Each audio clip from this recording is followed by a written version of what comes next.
त्याच्या आधीची परिस्थिती आणि चर्चेनंतरची परिस्थिती यामध्ये नेमकं काय बदललंय हे सांगा. आणि त्याच्यासाठी दोन मुद्द्यांचा प्रामुख्याने आधार तुम्ही घ्यावा असं मला वाटतं. एक तर न्यूक्लिअर कॅपॅबिलिटीज इराणच्या याच्याबद्दल अमेरिकेची असलेली नापसंती आणि दुसरं अर्थातच होर्मुझ. तीन मागण्या जेडी वान्स यांनी सरळ सरळ ठेवल्या होत्या की एक म्हणजे तुम्ही तुमचं एनरिचमेंट थांबवावं, हं, दुसरं म्हणजे तुमचे जे एक्झिस्टिंग न्यूक्लिअर स्टॉक पाईल्स आहेत ते शिप आउट करावेत, ट्रान्सफर आउट करावेत, हं, आणि तिसरं म्हणजे की तुमच्या ज्या एक्झिस्टिंग एनरिचमेंट फॅसिलिटीज आहेत त्या पूर्णतः डिस्ट्रॉय कराव्यात हं, किंवा संपवाव्यात. तर या तिन्ही गोष्टींमध्ये इराणला चुकूनही स्वारस्य नाही. हं. इराणला एक कळतंय की आपल्या रिजिमची जे काही सस्टेनेबिलिटी आहे ती त्यांच्याकडे असणाऱ्या न्यूक्लिअर वेपन्सनी आहे, आणि त्यांनी त्यामुळे ते बराक ओबामा यांनाही joint comprehensive plan of action मध्ये कमिट केलं नव्हतं. तर ते जेडी वान्स यांनाही ते चुकूनही त्याच्यामध्ये कमिट करणार नाहीत.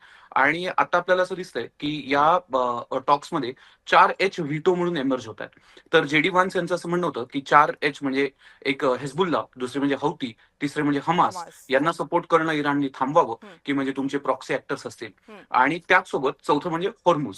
तर की तुम्ही हॉर्मुझ लवकरात लवकर डिक्लॉक केलं पाहिजे, ओपन अप केलं पाहिजे. पण इराणला कळतंय की जर त्यांनी हॉर्मुझ आत्ताच ओपन अप केलं हं. तर इराणकडे अमेरिकेच्या विरुद्ध खेळण्यासाठी एखादाही पत्ता उरणार नाही. लेव्हरेज काही त्या राहणार नाही. येस.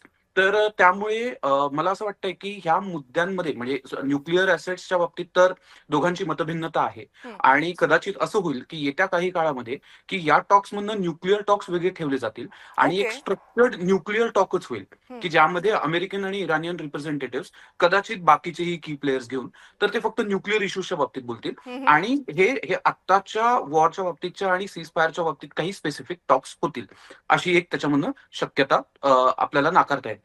पण त्याचसोबत इराण, हेजबुल्ला, हौती आणि हमास यांना सपोर्ट करणं बंद करणार नाही, हं. कारण की ते त्यांना लेजिटिमसी देतात. हो. त्यामुळे यातही काहीतरी स्वीट टॉक करून की बाबा ठीक आहे, म्हणजे इराणला म्हणजे दोघांनाही या या टॉक्स चालू राहण्याची एक महत्वाची कारण काय की दोन्ही साईडला क्लेम करता येते की आम्ही दोघंही जिंकलोय. जिंकलो.